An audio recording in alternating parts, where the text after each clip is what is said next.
Hello and welcome to Origins History. Deep within the lush rainforests of Central America lie silent cities, forgotten monuments swallowed by the jungle. Towering stone pyramids rise above the dense canopy, while magnificent temples and grand plazas are gripped by the roots of ancient trees. For centuries, these cities remained hidden from the outside world, known only to the indigenous peoples who lived among the ruins of their ancestors. This was the world of the classic Maya, one of the most remarkable civilizations in human history. At the height of their power, the Maya created the only fully developed writing system in the ancient Americas. They designed calendars of astonishing accuracy and studied the movements of the stars and planets with a precision that would not be matched for centuries. Their civilization was built upon magnificent art, sacred traditions, and powerful divine kings. Then, something extraordinary happened. In the heart of their southern homeland, their greatest cities were abandoned. It was not a sudden catastrophe, but a slow and mysterious collapse that unfolded over generations. Once thriving cities fell silent, populations declined, and the jungle gradually reclaimed the magnificent monuments they had built. Why did one of the world's greatest civilizations disappear? It remains one of history's greatest mysteries. Tonight, we will travel deep into the world of the Maya to uncover the truth behind their collapse. Together, we will explore the height of their civilization before carefully examining the evidence left behind in ancient temples, carved stone monuments, buried ruins, and the very soil beneath the jungle floor. Those clues point toward a devastating combination of relentless warfare, catastrophic drought, and environmental destruction, forces that together may have brought an entire civilization to its knees. But before we begin our journey, please take a moment to like this video and subscribe to the channel. Your support truly means a great deal to me and helps Origins History continue bringing the ancient world back to life. I'd also love to know where you're watching from and what time it is where you are. Let me know in the comments below. Now settle in. Let the noise of the modern world fade away as we journey into the emerald heart of the Central American rainforest to uncover the mystery of the silent cities. For centuries, the great stone cities of the Maya slept beneath an endless blanket of green rainforest. To the outside world, they simply did not exist. Occasionally, Spanish missionaries or local woodsmen spoke of strange stone idols and enormous ruined temples hidden deep within the jungle. Most people dismissed these stories as myths or exaggerations. In the 19th century, many European scholars believed that no advanced indigenous civilization could ever have flourished in the Americas. If these ruins truly existed, they argued, they must have been built by Egyptians, the lost tribes of Israel, or some mysterious civilization from the Old World. They could not imagine that the creators of these magnificent cities had been the ancestors of the indigenous peoples who still lived throughout the region. Everything changed because of two remarkable men. The first was John Lloyd Stevens, an American lawyer, diplomat, and celebrated travel writer whose endless curiosity drove him toward the forgotten corners of the world. The second was Frederick Catherwood, a gifted British architect and artist renowned for his extraordinary precision and remarkable attention to detail.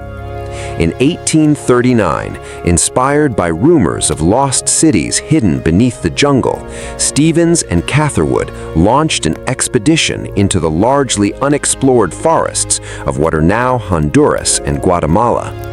Their journey was anything but easy. They traveled for weeks on muleback through suffocating tropical heat. Endless swarms of insects tormented them. Thick mud swallowed their path after torrential rains, and disease threatened them at every step.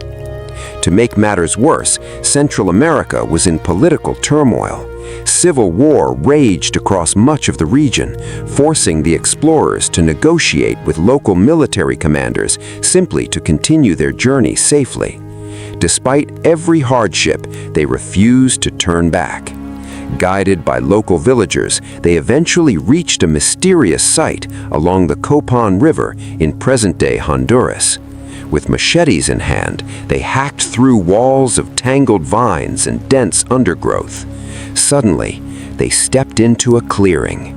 Before them stood magnificent stone monuments, unlike anything they had ever imagined. Before them stood towering stone monuments, rising from the jungle floor like the remnants of a forgotten age. Every surface was covered with intricate carvings, portraits of powerful rulers dressed in elaborate ceremonial garments, surrounded by mysterious symbols unlike anything either man had ever seen. Frederick Catherwood stood in silence, overwhelmed by what lay before him. As an architect and artist, he immediately recognized the extraordinary craftsmanship. The sculptures displayed a level of artistic sophistication equal to that of ancient Egypt or classical Greece. John Lloyd Stevens realized something even more profound. These monuments had not been built by Egyptians, Phoenicians, or any lost civilization from the Old World. They were the original achievements of an indigenous American civilization that history had almost completely forgotten. Convinced of the site's immense importance, Stevens negotiated with the local landowner and purchased the ruins of Copan for the remarkable sum of $50. Although he never intended to remove the city itself, the purchase allowed him to document and study the ruins without interference. While Stevens carefully recorded every detail of their journey in his journal, Catherwood devoted himself to preserving the monuments through his extraordinary artistic talent. Working under the relentless tropical sun, surrounded by insects and overwhelming humidity, he spent countless hours producing detailed drawings of every temple, staircase, and carved monument. To achieve such remarkable accuracy, Catherwood used an optical device known as the camera lucida. This instrument projected the outlines of objects onto paper, allowing him to trace even the smallest carvings with astonishing precision. The result was unlike anything the world had ever seen. His illustrations were not romantic fantasies or exaggerated sketches.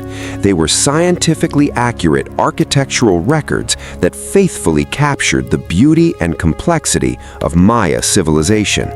As the expedition continued, each new discovery surpassed the last.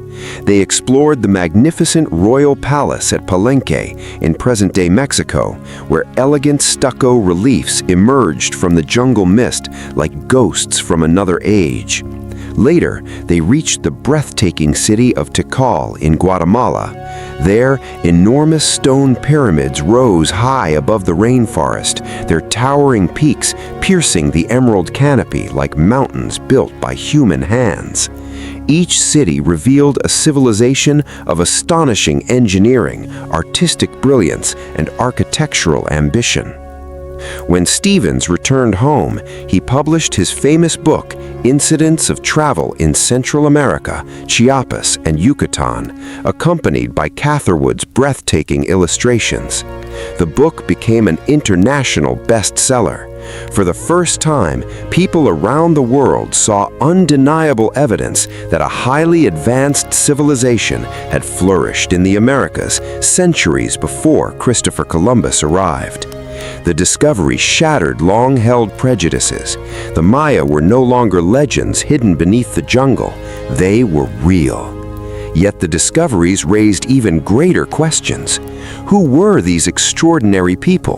How had they built such magnificent cities in the middle of dense tropical forests? How had they achieved such astonishing advances in astronomy, mathematics, engineering, and writing? And, perhaps most mysterious of all, why had they abandoned everything? The discoveries made by Stevens and Catherwood opened the door to one of archaeology's greatest investigations. Over the following decades, archaeologists, historians, and explorers uncovered more cities hidden beneath the rainforest. With each excavation, a clearer picture began to emerge. Between approximately AD 250 and 900, the classic Maya civilization dominated much of Central America, becoming one of the greatest intellectual and artistic civilizations of the ancient world. However, the Maya were never a single united empire ruled by one emperor.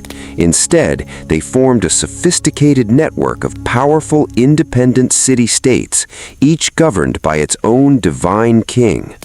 Cities such as Tikal, Calakmul, Copan, and Palenque constantly competed for power and influence.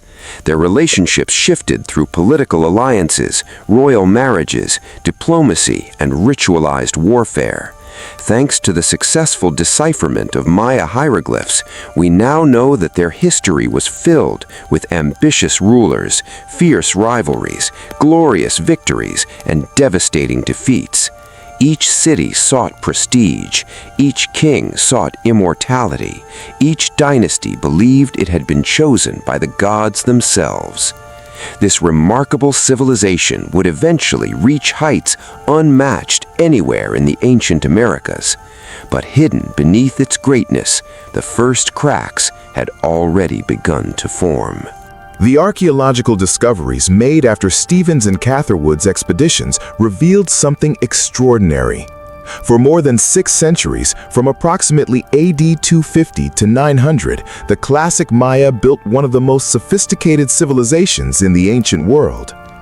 Yet it is important to understand one fundamental truth. The Maya were not a single empire. Unlike ancient Egypt, ruled by one pharaoh, or the Roman Empire, governed from a central capital, the Maya world was a network of powerful and independent city-states. Each city ruled its own territory, maintained its own royal dynasty, and competed constantly with its neighbors for wealth, prestige, and influence.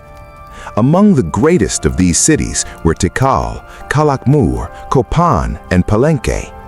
Each possessed magnificent temples, towering pyramids, royal palaces, bustling marketplaces, and thousands of citizens whose lives revolved around the authority of their king. Sometimes these cities formed alliances through diplomacy and royal marriages. At other times, they fought bitter wars that lasted for generations. Their political landscape was constantly changing. Kings rose, dynasties fell, old alliances dissolved, while new rivalries emerged. Thanks to the successful decipherment of Maya hieroglyphs, archaeologists can now read the names of many of these rulers and reconstruct centuries of political history carved into stone monuments. Despite their rivalries, every Maya city shared one essential foundation. Their entire civilization depended on a single crop, maize, known today as corn. To modern people, corn may seem an ordinary food. To the Maya, it was life itself. According to their sacred creation story, recorded centuries later in the Popol Vuh, humanity was created from maize dough by the gods. The Maya believed that every human being literally carried the spirit of corn within them. Maize was more than food. It was religion, it was identity, it was survival. Every harvest represented the favor of the gods. Every failed crop signaled divine anger. Growing maize in the tropical lowlands, however, was far from easy. Although the rainforest appears endlessly green and fertile, its soils are surprisingly thin and fragile. Heavy seasonal rains quickly washed away valuable nutrients, making long-term farming an enormous challenge. To overcome these difficulties, the Maya developed remarkably advanced agricultural techniques. They cleared carefully selected sections of forest using controlled slash-and-burn farming. On steep hillsides, they built stone terraces that prevented valuable topsoil from being washed away during heavy rains. In swampy lowlands, they constructed raised agricultural fields, separated by irrigation canals, allowing crops to flourish even in difficult conditions. These innovations supported growing populations and transformed the landscape into one of the most productive agricultural systems in the ancient Americas. Yet farming was never viewed as merely practical work. Every stage of planting and harvesting carried profound religious significance. The annual cycle of maize symbolized the eternal cycle of life, death, and rebirth. When the seeds disappeared beneath the soil, they represented death. When young green shoots emerged weeks later, they represented resurrection. Every successful harvest reaffirmed the sacred relationship between humanity and the gods. At the center of this sacred relationship stood the most important person in Maya society, the Kul Ahau, or Holy Lord. The Maya king was more than a political leader or military commander. He was believed to be a living bridge between the human world and the supernatural realm. His greatest responsibility was not collecting taxes or passing laws. His sacred duty was to maintain the balance of the universe itself. The king performed elaborate ceremonies intended to ensure that the sun continued to rise, that the seasons remained in harmony, and that life-giving rains arrived at exactly the right time for the maize harvest. The prosperity of the kingdom depended entirely on his ability to communicate with the gods and the royal ancestors. If the rains came on time, the king had fulfilled his sacred duty. If drought struck, his divine authority could be called into question. This belief made the Maya king both immensely powerful and extraordinarily vulnerable. Every harvest, every storm, and every drought became a public judgment of his relationship with the gods. To fulfill his sacred responsibilities, the Kuhul Ajal, or Holy Lord, was expected to perform ceremonies unlike those of any other civilization in the ancient Americas. The greatest offering he could present to the gods was not gold, precious jade, or valuable possessions. It was his own blood. To the Maya, blood was the sacred substance that carried the life force of both humanity and the gods. Offering one's own blood was considered the highest act of devotion and sacrifice. During the most important religious ceremonies, the king performed a ritual known today as bloodletting. The ceremony was both painful and deeply symbolic.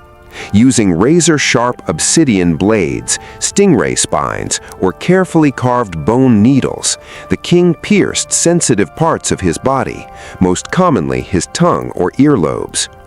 As blood flowed from the wounds, it was absorbed onto strips of bark paper placed inside ceremonial bowls.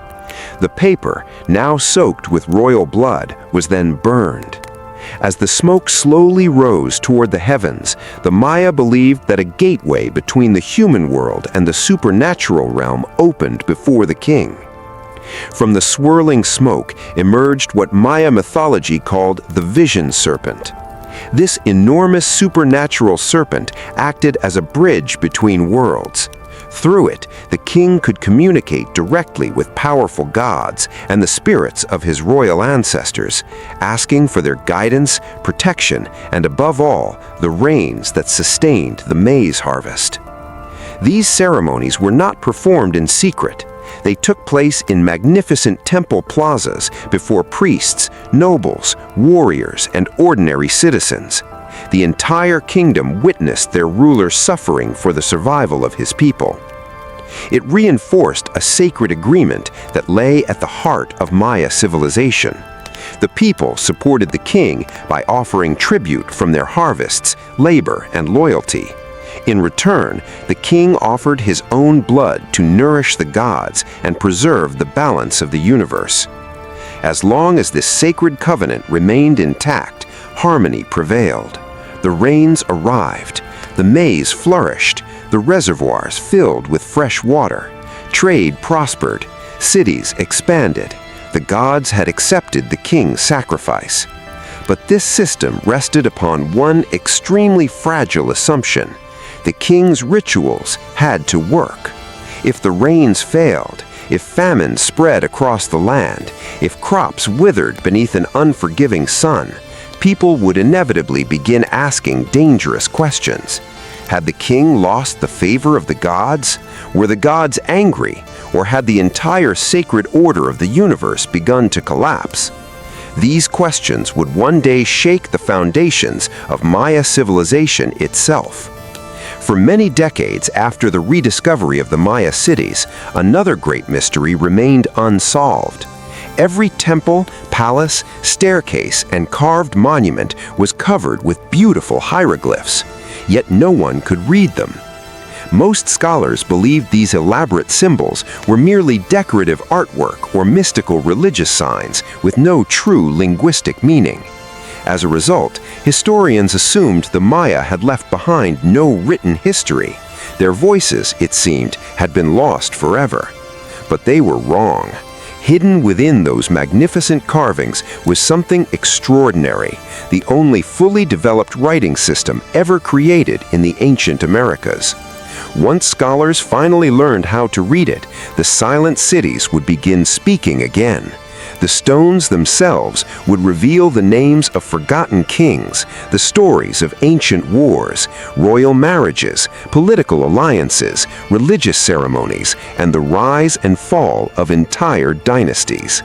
For centuries, the answers had been waiting in plain sight, patiently carved into stone by the Maya themselves. For nearly a century after the remarkable discoveries of John Lloyd Stevens and Frederick Catherwood, the magnificent cities of the Maya guarded one final and profound secret. Every temple, palace, altar, and stone monument was covered with elaborate hieroglyphics, beautiful symbols carved with astonishing precision. Scholars could clearly see that these inscriptions were important, yet no one understood what they meant. Most archaeologists believed the glyphs were nothing more than sacred symbols representing religious ideas, astronomy, or the passage of time. They assumed the Maya had never developed a true writing system capable of recording history, politics, or human events. Because of this belief, the Maya were often portrayed as peaceful priests and astronomers who spent their lives studying the stars rather than governing kingdoms or fighting wars. But the monuments themselves told a very different story. The problem was that no one could read them. Then, during the 20th century, everything changed.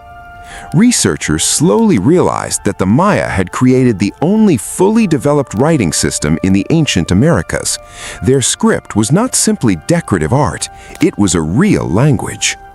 Unlike the English alphabet, which uses individual letters to form words, the Maya writing system was logosyllabic. This meant that some glyphs represented complete words, while others represented individual syllables. A single word could sometimes be written with one intricate symbol, or spelled out using several phonetic glyphs.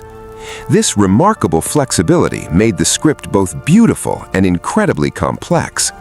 Each inscription was carefully arranged into neat square blocks. The blocks were read in paired columns from left to right and from top to bottom, following a distinctive zigzag pattern. To modernize, the inscriptions resemble works of art. To trained Maya scribes, they were books carved into stone. Every monument preserved important moments in history: the birth of a prince, the coronation of a king, a military victory, a royal marriage, a sacred ceremony, or the death of a great ruler. Far from being silent ruins, the Maya cities had been speaking all along. Humanity simply needed to learn their language. Yet deciphering the script required understanding another extraordinary achievement of the Maya: their mathematics. The Maya developed an elegant base 20 numbering system known as the vigesimal system. Its symbols were surprisingly simple.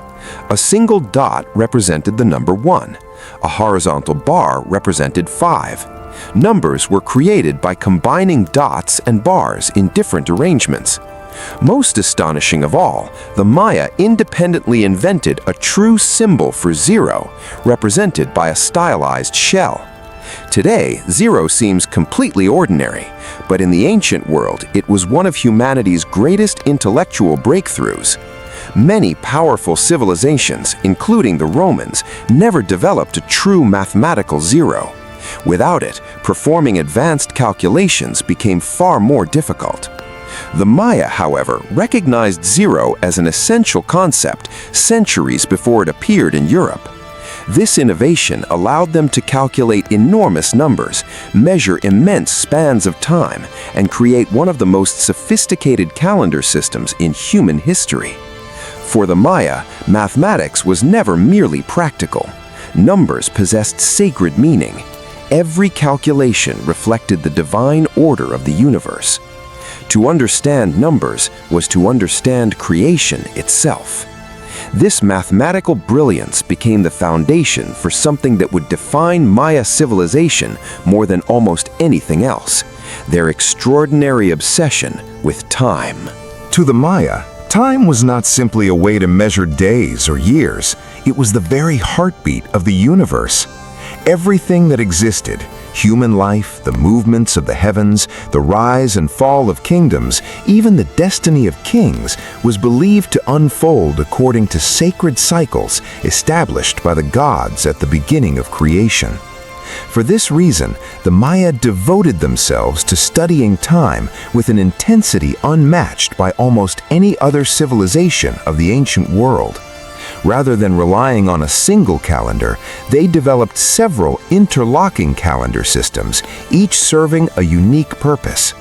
The first was the Tzolk'in, a sacred calendar consisting of 260 days. It was primarily used by priests to determine the most favorable days for religious ceremonies, royal coronations, marriages, naming children, and other important events. Every day carried its own spiritual meaning, and priests believed that understanding these sacred cycles allowed them to interpret the will of the gods. Running alongside the Tzolk'in was the Hab, a 365-day solar calendar that closely followed the Earth's yearly journey around the sun. This calendar governed agriculture, seasonal festivals, and everyday civic life. It helped farmers know when to prepare the fields, plant maize, and harvest their crops. These two calendars operated simultaneously like enormous interlocking gears. Only once every 52 years would they align to produce the same combination of dates again. For the Maya, the completion of this 52-year cycle marked the renewal of time itself and was celebrated through elaborate religious ceremonies. Yet even these remarkable calendars were not sufficient to record the immense span of Maya history. To measure longer periods, they created an even more extraordinary system known as the long count calendar. Unlike repeating calendars, the long count counted every single day continuously from a mythical date of creation, which corresponds to August 11th, 3114 BC in the modern Gregorian calendar. Every monument erected by a Maya king recorded its exact date using this system. Because of this incredible achievement, archaeologists today can determine the precise dates of royal births, coronations, battles, temple dedications, and political events with astonishing accuracy. Few other ancient civilizations left behind historical records that can be dated so precisely. This remarkable understanding of time was made possible by another field in which the Maya excelled: astronomy. From observatories atop towering pyramids, Maya astronomer priests spent generations carefully observing the heavens. Night after night, year after year, century after century, they meticulously recorded the movements of the sun, the moon, Venus, Mars, and countless stars. Without telescopes or modern instruments, they achieved an astonishing level of precision through careful observation alone. They accurately predicted solar and lunar eclipses, events they regarded as powerful omens capable of influencing the fate of kingdoms. Among all the celestial bodies, none fascinated them more than the planet Venus. The Maya carefully tracked its appearances as both the morning star and the evening star. Its cycle became closely associated with warfare, royal ceremonies, and political decision-making. Many kings deliberately planned military campaigns and important rituals to coincide with the movements of Venus, believing the heavens revealed the most favorable moments for action. To the Maya, mathematics, astronomy, religion, and writing were not separate fields of knowledge. They formed a single, unified understanding of the universe. The cosmos was not a place of chaos. It was an immense, perfectly ordered system governed by repeating cycles that connected the heavens, the earth, the gods, and humanity. Their greatest intellectual mission was to understand these sacred patterns and ensure that human society remained in harmony with them. Every calculation, every observation, every carved inscription, and every religious ceremony was part of that sacred mission. For centuries, this extraordinary system appeared to work flawlessly. The cities flourished, the harvests were abundant, the temples grew ever taller, the kings grew ever more powerful. By around AD 750, the classic Maya civilization stood at the very height of its glory. To those living within its magnificent cities, it must have seemed as though this golden age would last forever. But beneath the surface, the first signs of collapse had already begun to appear. Around AD 750, the world of the classic Maya stood at the height of its power. Across the southern lowlands of present-day Guatemala, Belize, Honduras, and southern Mexico, magnificent city-states flourished like jewels scattered across the rainforest.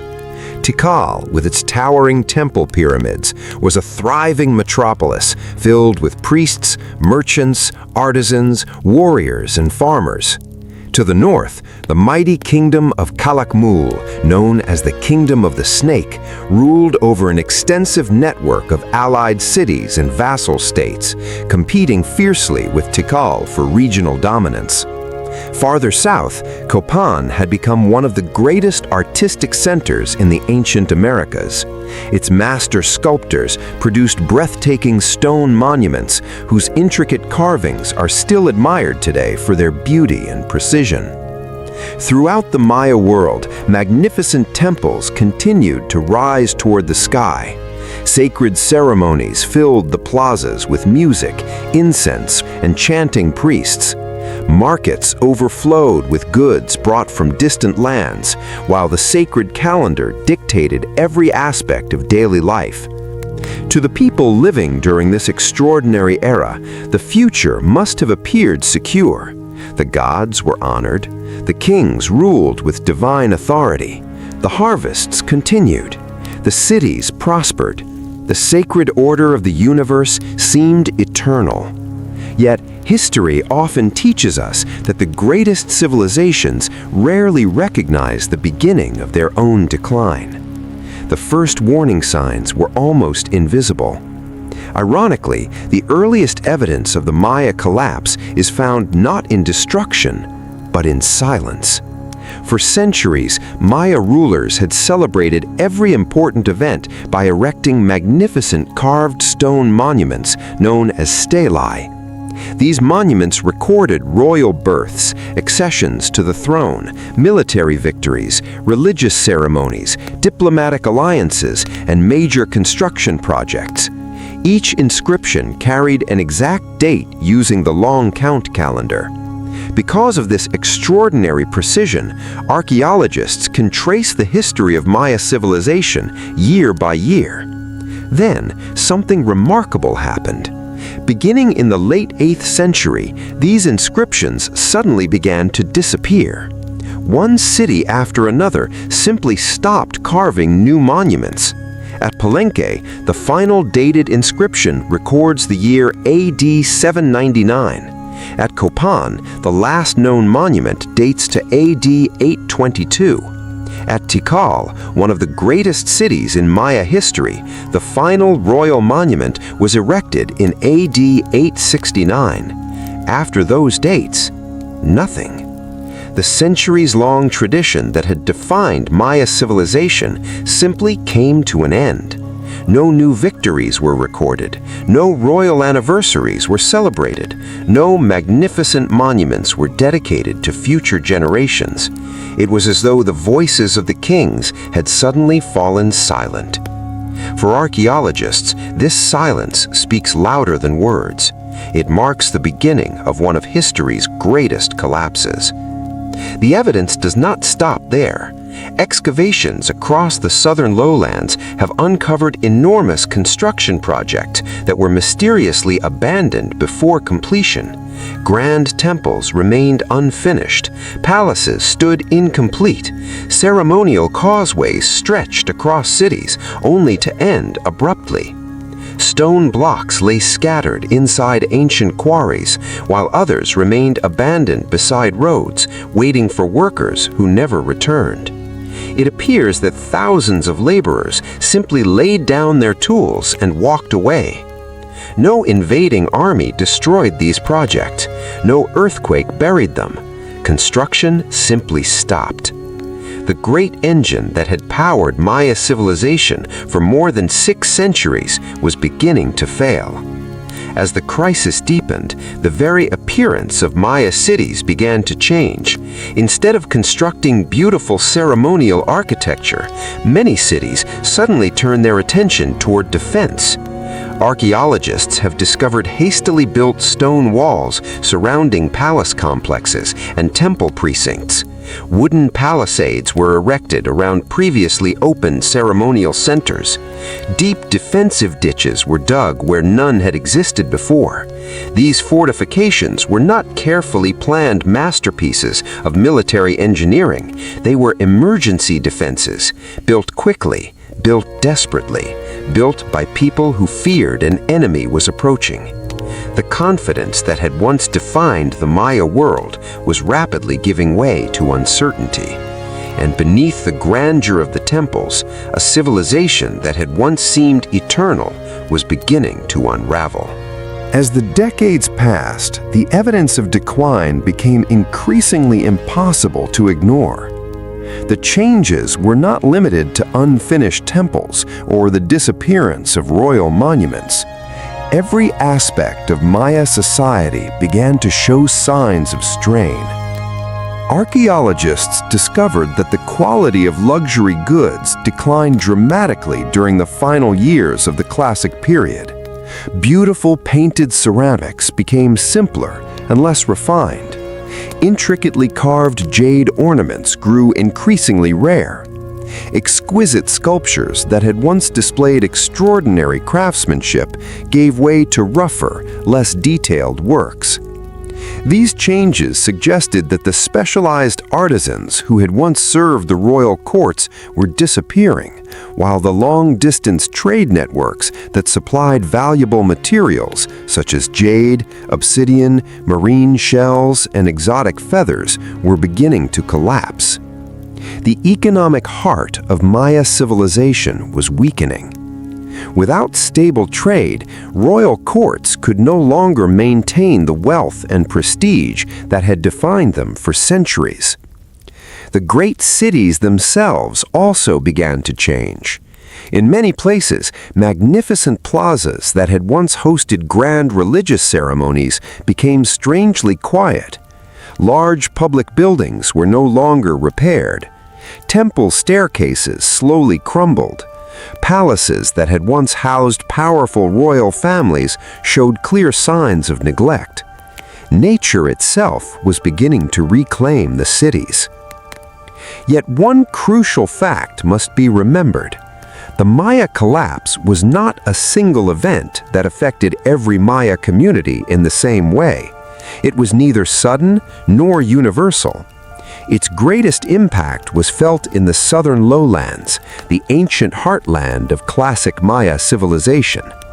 While mighty cities such as Tikal, Calakmul, Copan and Palenque entered a period of dramatic decline, other regions followed a very different path.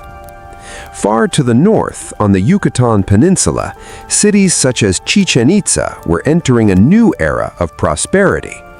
As the southern kingdoms weakened, these northern cities expanded their influence, becoming powerful political, commercial, and religious centers. In other words, the Maya people themselves had not disappeared. Rather, the balance of power within the Maya world was beginning to shift. Nevertheless, in the southern rainforest, the archaeological evidence is unmistakable.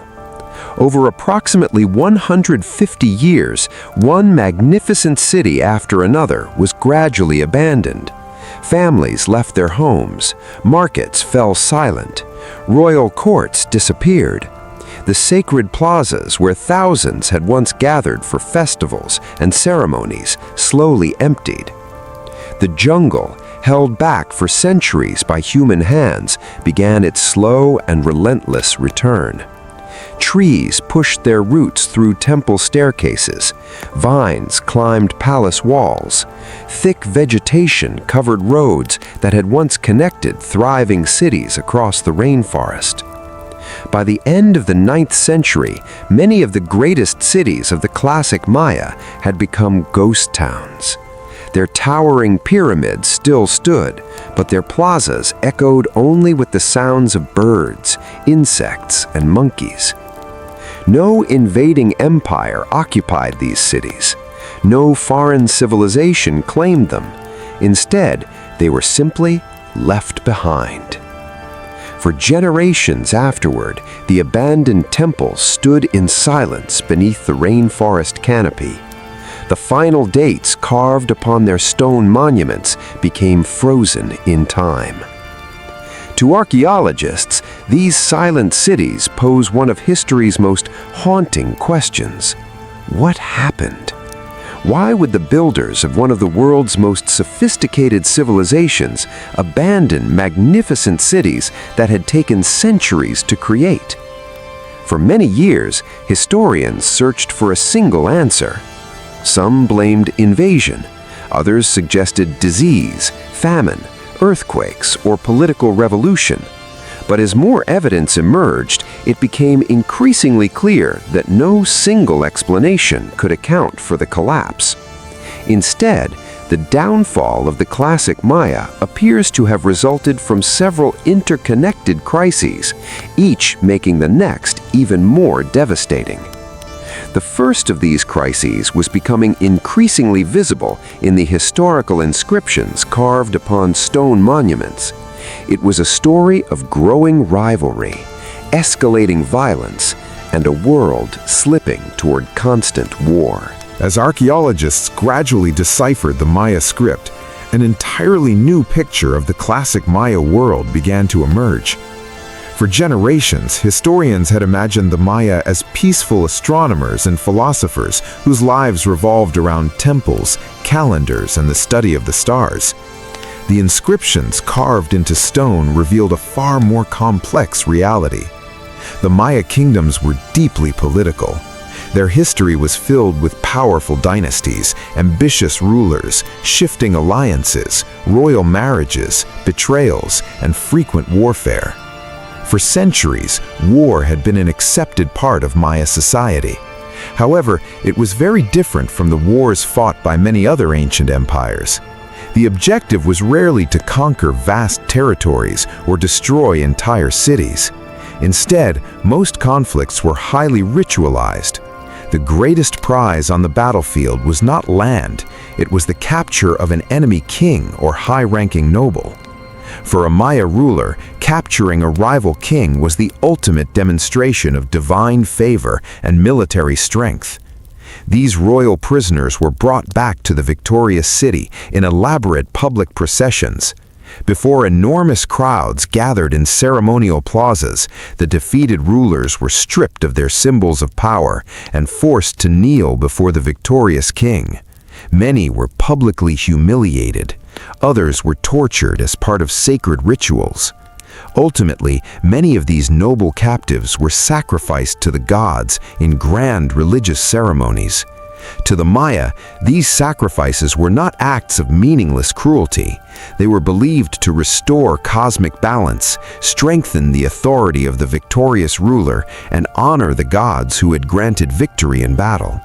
For centuries, this system remained relatively stable.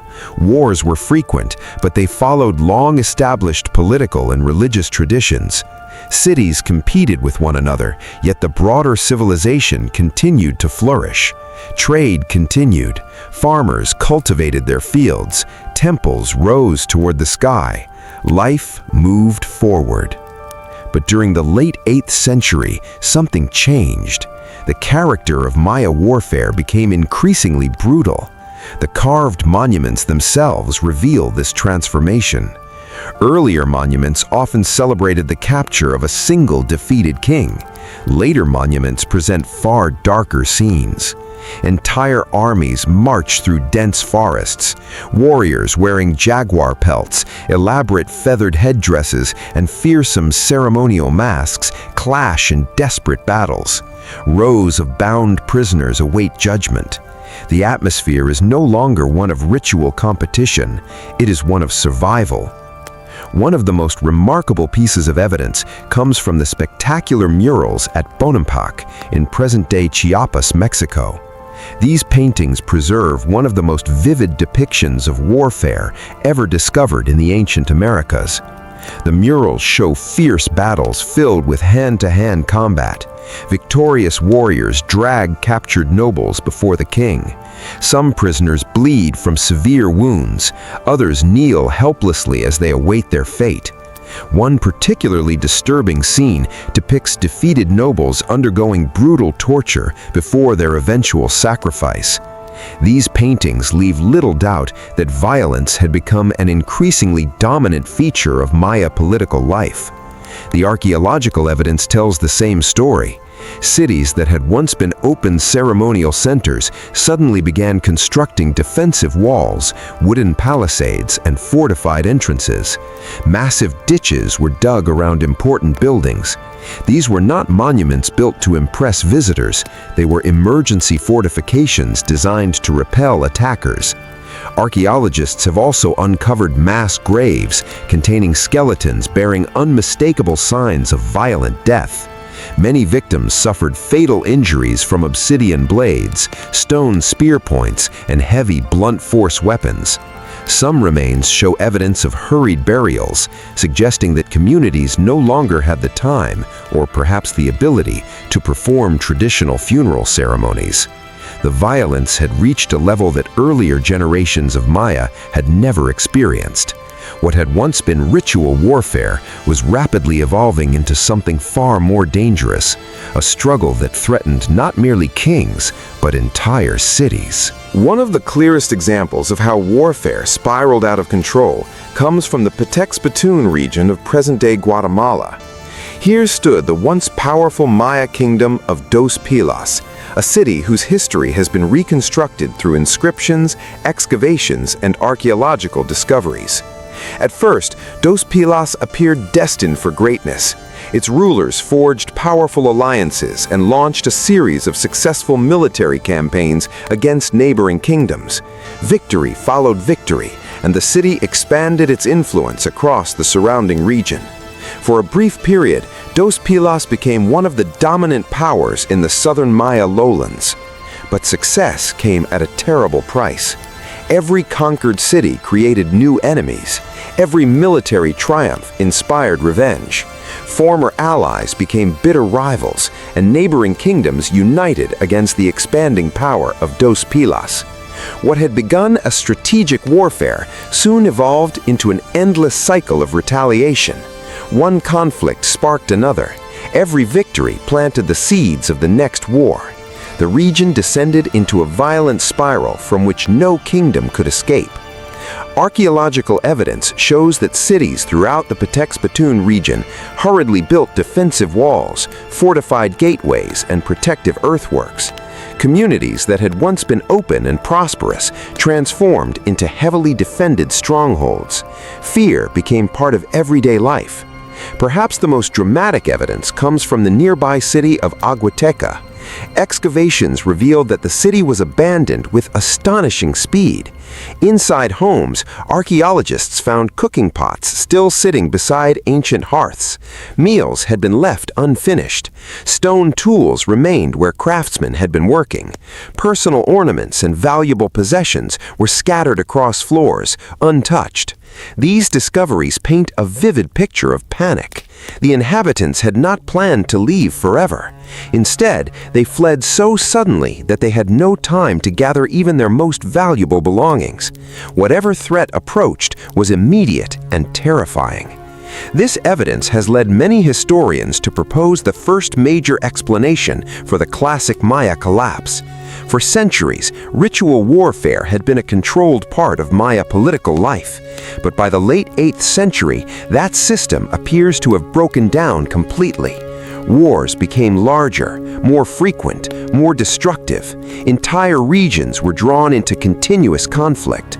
The consequences were devastating. Farmers were forced to abandon their fields to serve as soldiers or flee advancing armies. Harvests declined as fewer people remained to cultivate the land.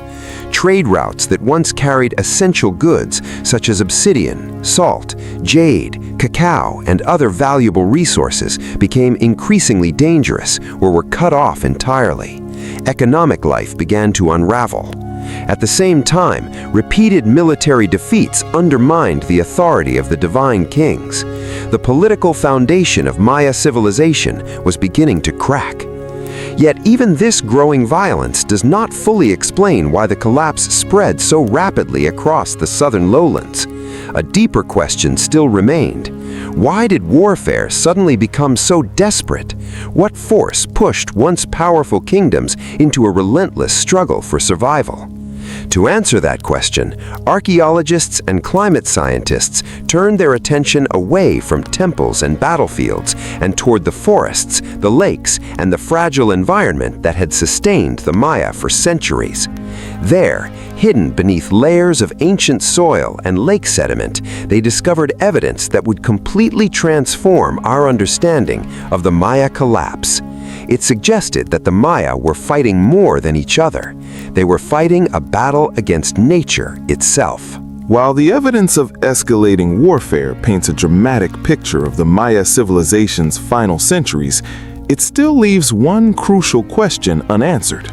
Why did conflict suddenly become so widespread? Why did powerful kingdoms that had coexisted for centuries descend into a desperate struggle for survival? Over the past several decades, archaeologists, environmental scientists, and climate researchers have uncovered a compelling answer. The Maya were not only fighting one another, they were also fighting against the limits of their own environment. Ironically, the very success that had made the classic Maya one of the greatest civilizations in the ancient world may also have laid the foundation for its decline. At first glance, the tropical rainforests of Central America appear endlessly fertile. Towering trees stretch toward the sky. Dense vegetation covers the landscape. Rivers and wetlands seem to promise unlimited natural abundance. Yet beneath this lush green canopy lies a hidden weakness. The rainforest's soil is surprisingly thin and fragile. Most of its nutrients are stored in the living vegetation rather than in the ground itself. Once the forest is cleared, heavy seasonal rains quickly wash away the fertile topsoil, leaving behind land that becomes increasingly difficult to cultivate. For centuries, the Maya managed this delicate environment with remarkable ingenuity. They developed sophisticated farming techniques, including terraced hillsides, raised agricultural fields, irrigation canals, and carefully managed forest clearings.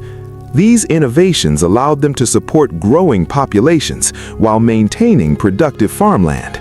For generations, the system worked remarkably well, but success brought new challenges. As Maya cities expanded, so did their populations. By the 8th century, major urban centers such as Tikal may have supported more than 60,000 inhabitants, while the total population across the southern lowlands reached into the millions. feeding such enormous populations required ever greater amounts of farmland. To create new agricultural fields, vast areas of rainforest were cleared. Trees that had stood for centuries disappeared beneath stone axes and controlled fires. Year after year, the forest retreated farther from the growing cities. But food production was only part of the problem. The Maya's magnificent architecture placed an even greater burden on the environment. The great pyramids and royal palaces that still inspire awe today were not originally bare gray stone.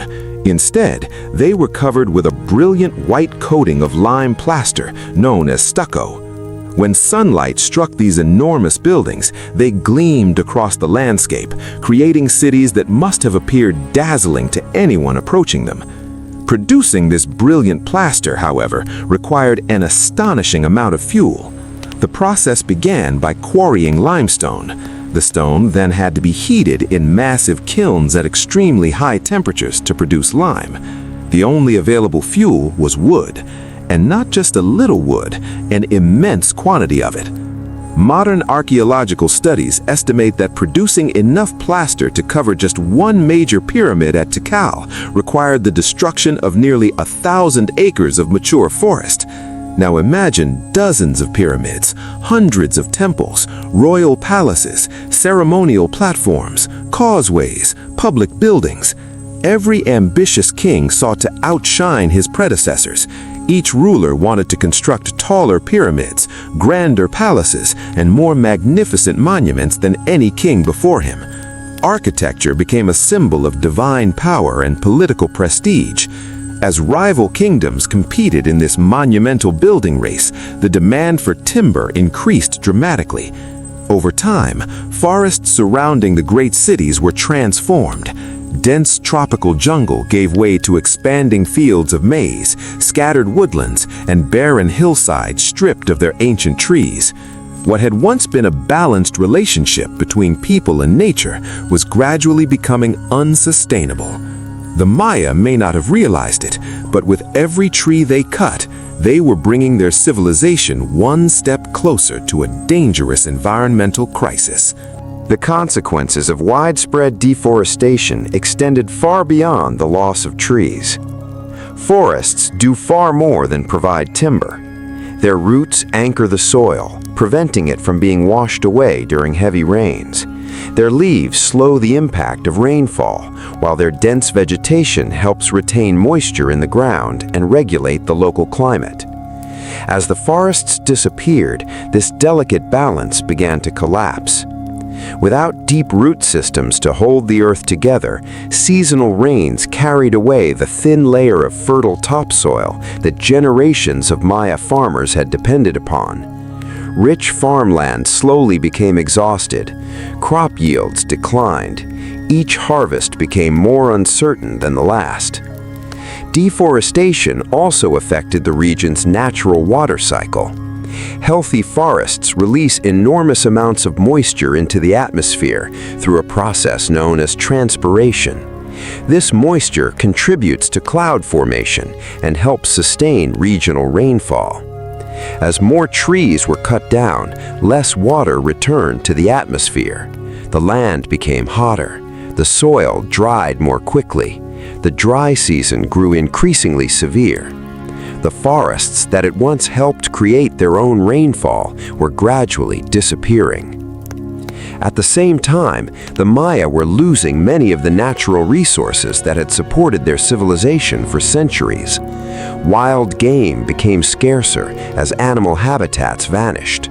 Wood for cooking and construction became increasingly difficult to obtain. Medicinal plants that had long been gathered from the forest became less abundant. The environmental pressure touched nearly every aspect of daily life. For many years, these ideas remained only theories. Then, modern science provided remarkable evidence. Researchers drilled deep into the sediments at the bottoms of ancient lakes across the Maya lowlands. Each layer of mud acted like a page in Earth's history book, preserving tiny grains of pollen that had settled there thousands of years earlier. By examining these microscopic pollen grains, scientists could reconstruct the ancient landscape with astonishing detail.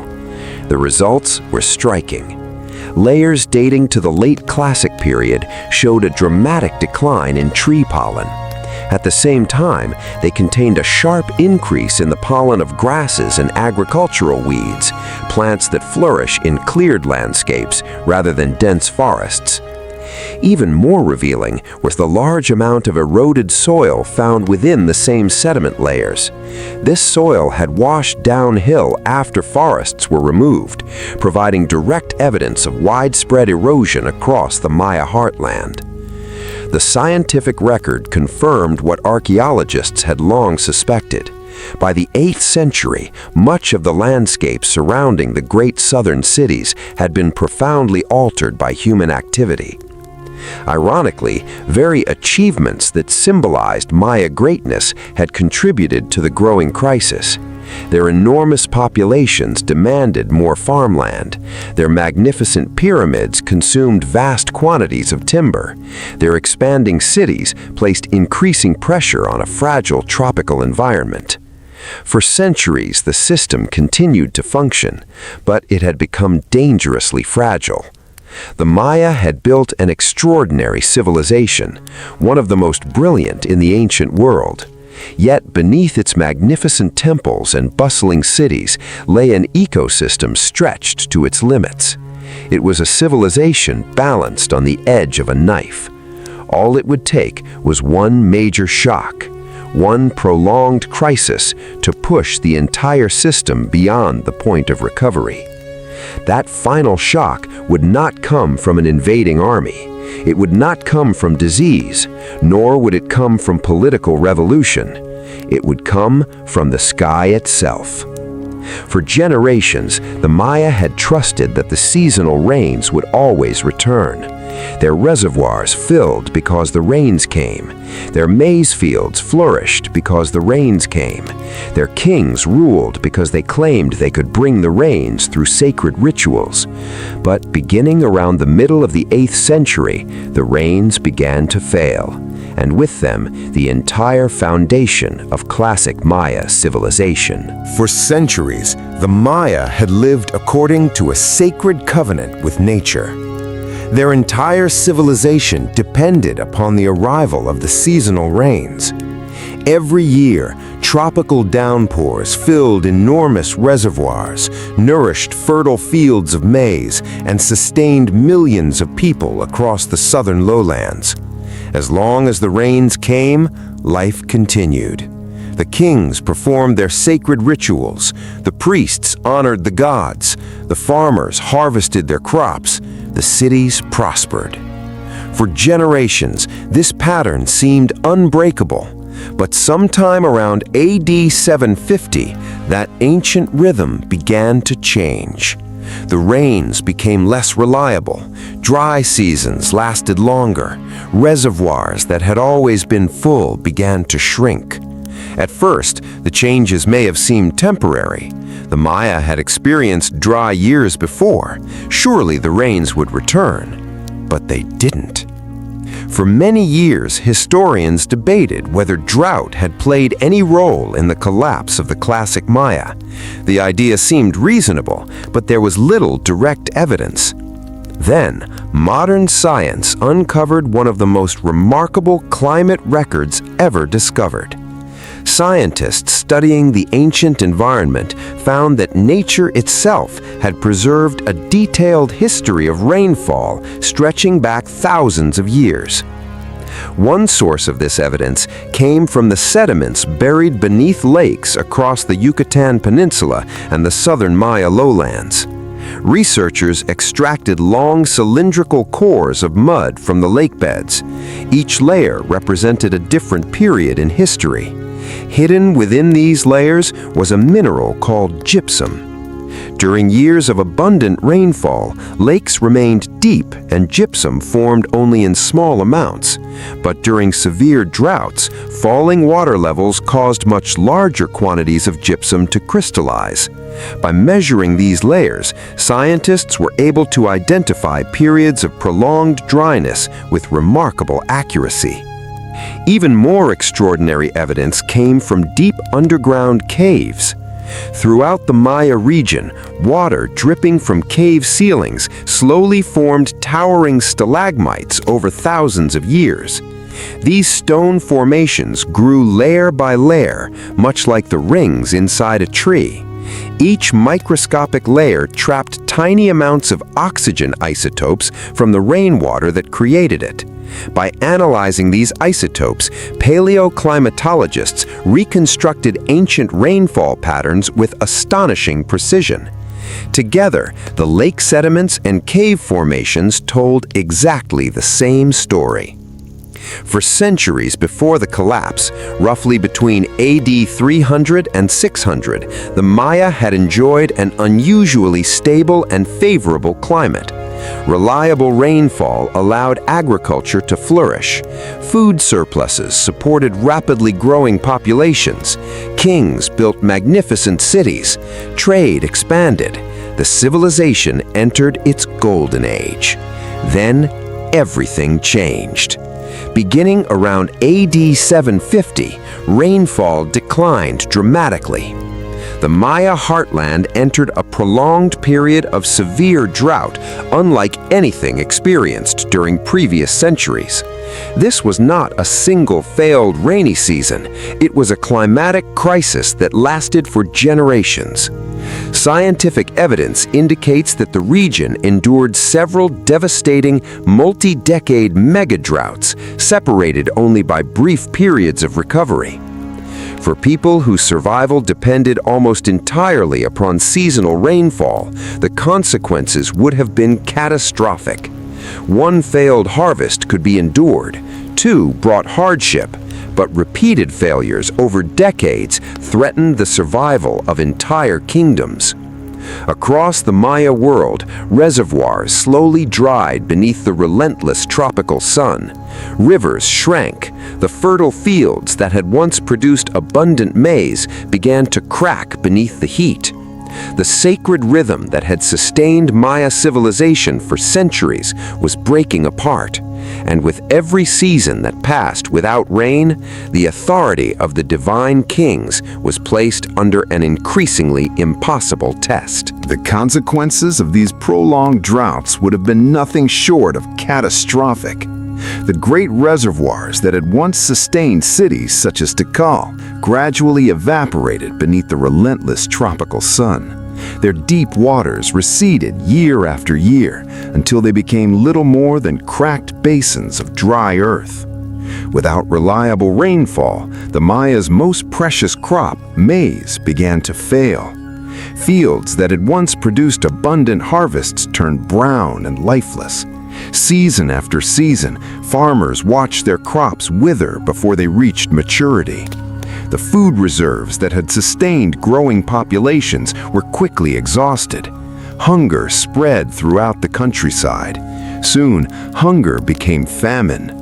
Families who had always relied upon the predictable rhythm of planting and harvest suddenly found themselves struggling simply to survive. Parents watched helplessly as their children grew weaker. Entire communities faced shortages of food and clean drinking water. Livestock disappeared. Wild game became increasingly scarce as the drought spread through the forests. Even the jungle itself began to change. Streams slowed to a trickle. Wetlands shrank. Trees weakened under the relentless heat. The once lush rainforest, which had always seemed eternal, began to suffer alongside the people who depended upon it. For ordinary farmers, the drought was a tragedy. For the Maya kings, it was a disaster that threatened the very foundation of their authority. The power of every Kuhul Ajau, or Holy Lord, rested upon one sacred promise. He claimed to serve as the intermediary between humanity and the gods. Through ritual bloodletting, sacred ceremonies, and communication with the ancestors, he promised to preserve the balance of the cosmos and ensure that the rains would return. For centuries, that promise had appeared to be true. Now, despite every ceremony, the sky remained silent. The kings prayed, they fasted, they offered more blood. Priests performed increasingly elaborate rituals atop towering pyramids. Smoke from burning incense rose toward the heavens. Sacred chants echoed across the temple plazas. But the clouds never gathered, the rains never came. As one failed harvest followed another, people began to question everything they had believed for generations. If the king truly spoke with the gods, why had the gods abandoned them? If the sacred rituals maintained cosmic order, why was the natural world falling apart? The crisis was no longer simply environmental. It had become political, religious, social. The entire system of divine kingship depended upon public faith. Once that faith disappeared, the authority of the kings collapsed with it. At the very moment when strong leadership was needed most, the rulers of the Maya world found themselves losing the confidence of their own people. Desperation soon turned neighboring kingdoms against one another. Communities already weakened by famine fought over the few remaining fertile valleys, permanent rivers, and dependable water sources. Wars became more frequent, more violent, more destructive. Each conflict created new refugees. Each abandoned field produced even less food. Every military campaign removed more farmers from the land. Trade networks disintegrated. Economic life collapsed. The crisis fed upon itself. Drought caused famine. Famine fueled warfare. Warfare disrupted agriculture. The collapse of agriculture produced even greater famine. It was a devastating cycle from which there seemed to be no escape.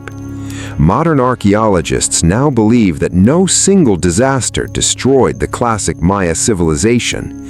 Instead, several crises struck simultaneously, each making the others even worse. Environmental degradation had already weakened the land. Population growth had stretched available resources to their limits. Political rivalries had intensified warfare. Then the prolonged mega-drought delivered the final blow. Together, these forces created a perfect storm that overwhelmed one of the greatest civilizations in human history. The magnificent cities that had dominated the rainforest for more than 600 years were approaching their final chapter. Soon, their people would face an unimaginable choice: remain in cities that could no longer sustain life, or abandon everything their ancestors had built. By the beginning of the 9th century, the world of the classic Maya had reached its breaking point. Years of devastating drought had emptied reservoirs. Crop failures had become increasingly common. Endless warfare had shattered alliances and disrupted trade. The authority of the divine kings was fading. For ordinary families, survival had become more important than loyalty to any ruler. Faced with famine, fear, and uncertainty, the Maya people made a decision that would forever change the course of their history. They left. This was not a sudden evacuation. There was no single day when the cities were abandoned. Instead, it was a slow and heartbreaking migration that unfolded over many generations. One family left after another. One neighborhood became empty after another. One city gradually faded after another. Imagine a single Maya family living in the shadow of the towering pyramids of Tikal. For countless generations, their ancestors had cultivated maize in the surrounding fields, paid tribute to the Holy Lord, and participated in the great religious festivals that filled the city's plazas with music, incense, and prayer. Now everything had changed. The reservoirs were nearly empty. Their fields no longer produced enough food to feed their children. The king continued to perform sacred ceremonies, but the rains never came. The temples that had once symbolized hope now stood as silent reminders of broken promises. One evening, realizing they could no longer survive, the family gathered their few remaining possessions. With heavy hearts, they turned their backs on the city their ancestors had built. They walked into the dense rainforest, searching for smaller communities where water was still available and the land remained fertile enough to support life. That single family's journey was repeated again and again and again. Over the course of nearly 150 years, hundreds of thousands of people gradually abandoned the great ceremonial centers of the southern Maya lowlands. Archaeological evidence supports this remarkable story. The first places to be deserted were often the royal palaces, administrative buildings, and ceremonial temples. As the authority of the kings collapsed, these grand structures lost their purpose. For a short time, some ordinary families moved into the abandoned palaces. Archaeologists have discovered simple cooking fires built directly upon elegant plaster floors that had once been walked by kings and priests. Everyday household pottery has been found inside royal residences. It appears that common people briefly occupied these magnificent buildings, transforming them from symbols of divine authority into ordinary homes. But even this was only temporary. Eventually, they too departed. The drought continued. Food remained scarce. Conflict persisted. The cities could no longer sustain life. Little by little, human voices disappeared from the plazas. Markets fell silent. Temple stairways no longer echoed with the footsteps of priests. The sacred ball courts, once alive with ritual competition and cheering crowds, became empty. The great ceremonial centers that had stood at the heart of Maya civilization for nearly 6 centuries slowly became ghost cities. Then nature began its quiet work. Seeds carried by the wind settled into cracks between the stones. Small plants pushed through abandoned courtyards. Vines climbed the walls of deserted palaces. The powerful roots of towering ceiba, ramon, and other rainforest trees slowly forced apart carefully cut limestone blocks. Year after year, century after century, the jungle reclaimed what humanity had built. The sharp outlines of pyramids softened beneath layers of soil and vegetation. Broad ceremonial plazas disappeared beneath thick forest. The sounds of bustling marketplaces were replaced by the calls of howler monkeys, tropical birds, and countless insects. The magnificent cities that had once dominated the Maya world vanished beneath an endless green canopy. For nearly 1,000 years, they would remain hidden from the outside world, waiting patiently beneath the rainforest until explorers rediscovered them centuries later. The collapse of the great southern cities is often described as the end of the Maya civilization. In reality, it was not the end. It was a transformation. While the magnificent urban centers of the southern rainforest slowly disappeared beneath the jungle, the Maya people themselves survived. The center of Maya civilization simply shifted. Far to the north, across the dry limestone plains of the Yucatan Peninsula, new cities began to flourish. The greatest of these was Chichen Itza. Unlike the older cities hidden deep within the rainforest, Chichen Itza became a thriving center of commerce, religion, and military power. Its architecture reflected both traditional Maya culture and new influences from central Mexico, creating one of the most remarkable cities in the ancient Americas. At its heart stood the magnificent pyramid known today as El Castillo, dedicated to the feathered serpent deity Kukulkan. Twice each year, during the spring and autumn equinoxes, sunlight casts a moving shadow down the pyramid's staircase, creating the illusion of a giant serpent descending from the heavens. Even after more than 1,000 years, this extraordinary display continues to demonstrate the Maya's astonishing knowledge of astronomy and engineering. Nearby stood the largest ball court ever built in the ancient Americas. Massive temples, sacred cenotes, and hundreds of carved columns reflected the wealth and influence of this new northern kingdom. Unlike many of the southern cities, Chichen Itza relied less on intensive agriculture alone. Instead, it developed a powerful trading economy. Large wooden canoes carried merchants across the Gulf of Mexico and throughout the Caribbean Sea. They traded valuable goods such as salt, honey, cacao, cotton, obsidian, jade, feathers, and fine textiles.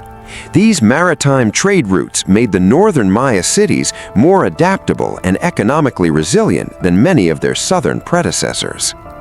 For several centuries, the Maya civilization experienced a new period of prosperity.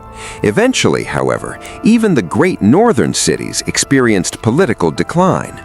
Before the arrival of the Spanish in the 15th century, many of these powerful kingdoms had weakened or fragmented into smaller, independent states. Then came one of the greatest tragedies in Maya history. Beginning in AD 1519, Spanish conquistadors entered Mesoamerica. Armed with steel weapons, firearms, horses, and accompanied by devastating old-world diseases such as smallpox, they conquered one indigenous kingdom after another. Many Maya cities resisted fiercely. Some remained independent for more than a century after the fall of the Aztec Empire. The last fully independent Maya kingdom, Nojpeten, did not fall to the Spanish until AD 1697, making the Maya one of the longest resisting indigenous civilizations in the Americas. Although the conquest brought enormous suffering, it did not erase the Maya people. This is perhaps the most important truth of their story. The Maya did not vanish. They adapted. They endured. Today, more than 7 million Maya people continue to live across Mexico, Guatemala, Belize, Honduras, and El Salvador. They are not descendants of a lost civilization. They are the Maya. Many still speak one of more than 30 surviving Mayan languages, preserving linguistic traditions that stretch back thousands of years. In the highlands of Guatemala, skilled weavers continue to create colorful textiles using ancient designs, whose symbols have been passed down through countless generations.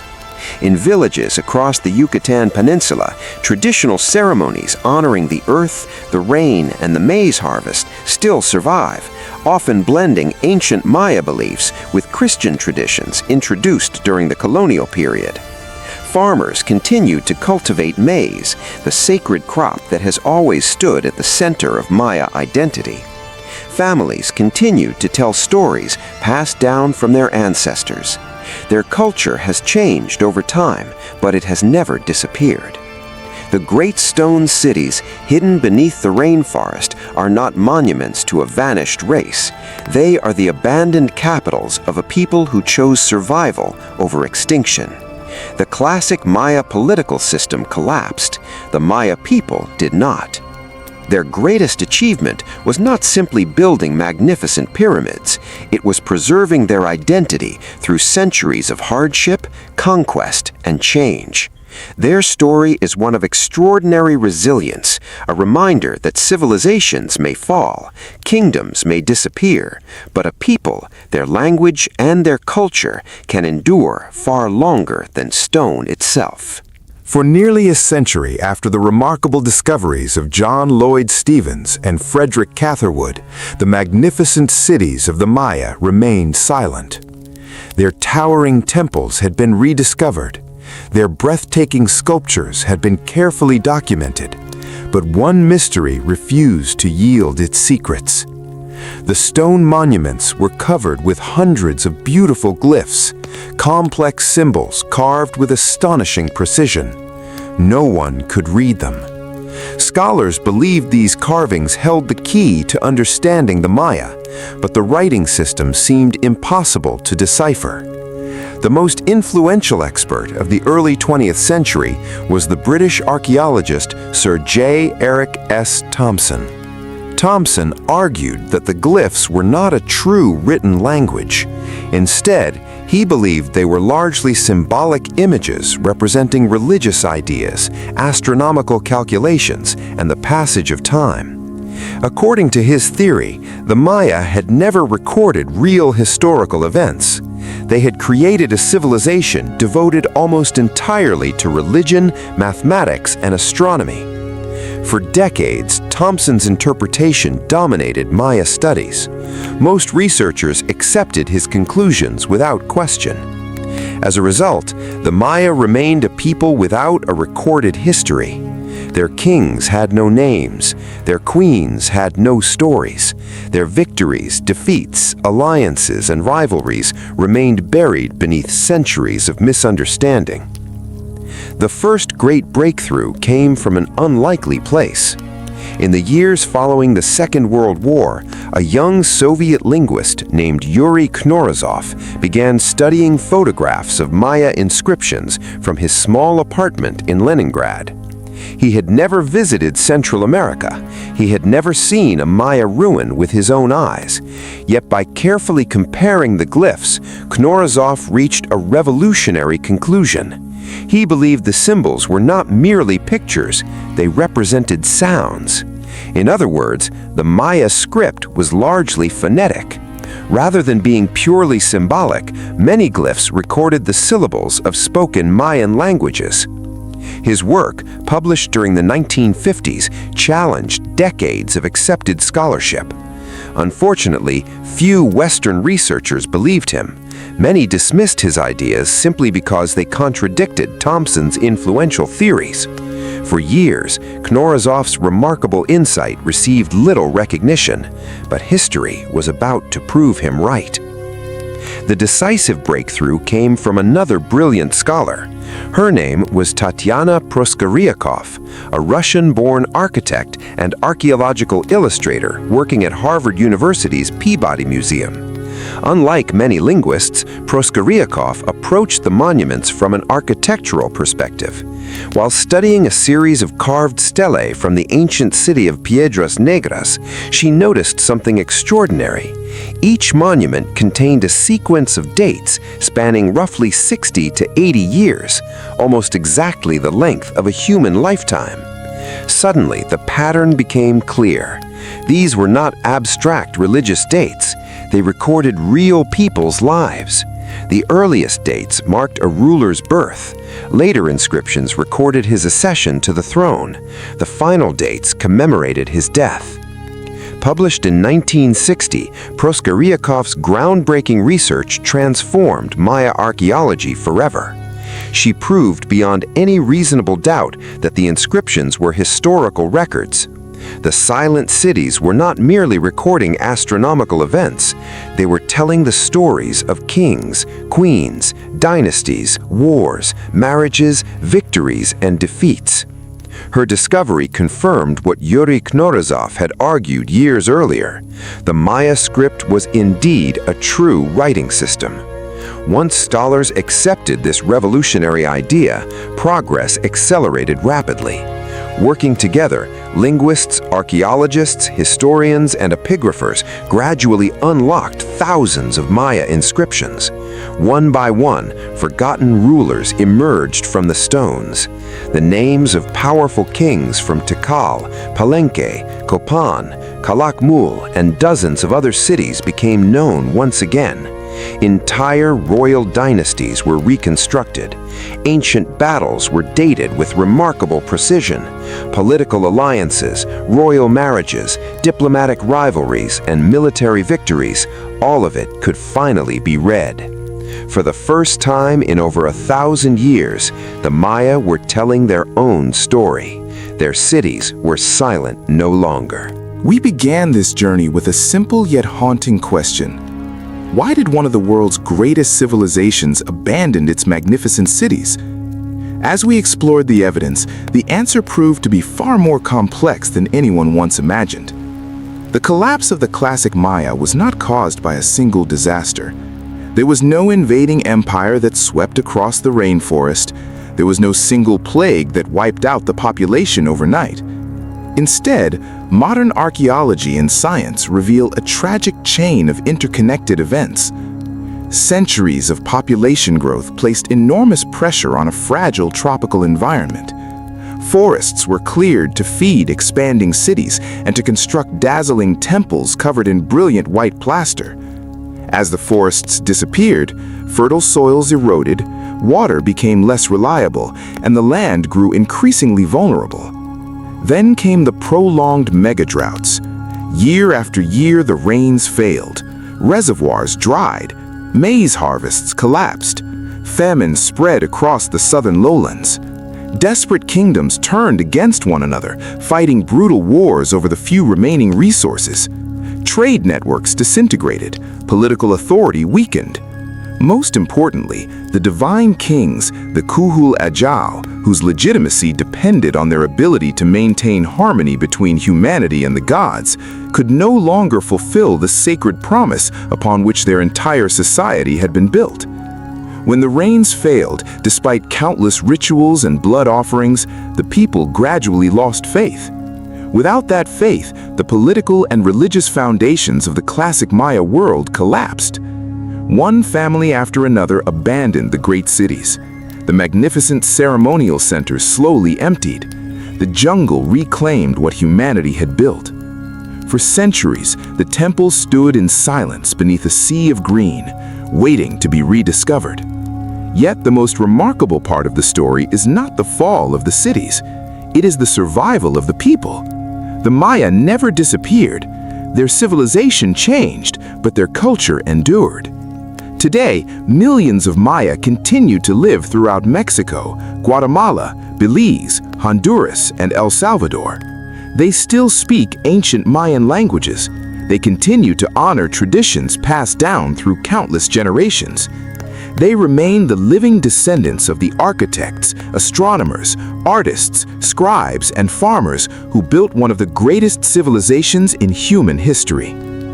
The rediscovery of the Maya cities by John Lloyd Stephens and Frederick Catherwood, followed by the decipherment of the Maya script through the groundbreaking work of Yuri Knorozov, Tatiana Proskuryakov, and many other scholars, transformed our understanding of this extraordinary civilization. The silent cities found their voice once again. Their stones no longer speak only through mystery, they speak through history. The story of the Maya also offers timeless lessons for our own world.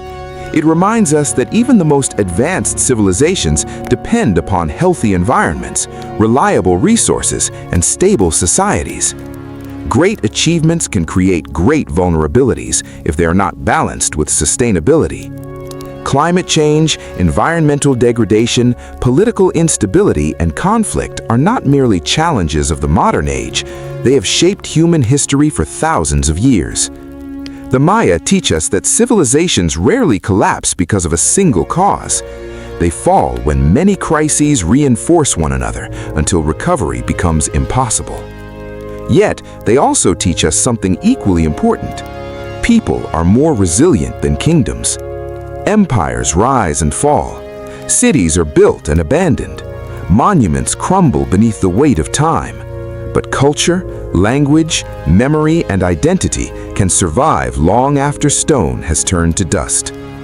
Perhaps that is the greatest legacy of the Maya. Not simply the towering pyramids of Tikal or the magnificent temples of Chichen Itza. Not the extraordinary mathematics, the sophisticated writing system, and the breathtaking achievements in astronomy. Their greatest legacy is the endurance of a people who refuse to disappear.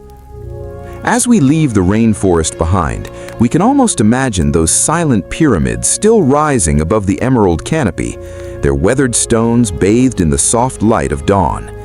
They no longer echo with the voices of kings or the chants of ancient priests. Instead, they stand as timeless guardians of history, reminding us that every civilization, no matter how powerful, is temporary, but the human spirit has an extraordinary ability to endure, adapt, and begin again. Thank you for joining me on this journey into the ancient Maya world. If you enjoyed this story, please consider liking the video, subscribing to the channel, and sharing your thoughts in the comments below. I'd love to know where you're watching from and what time it is in your part of the world. Until our next journey through history, take care, stay curious, and have a peaceful night.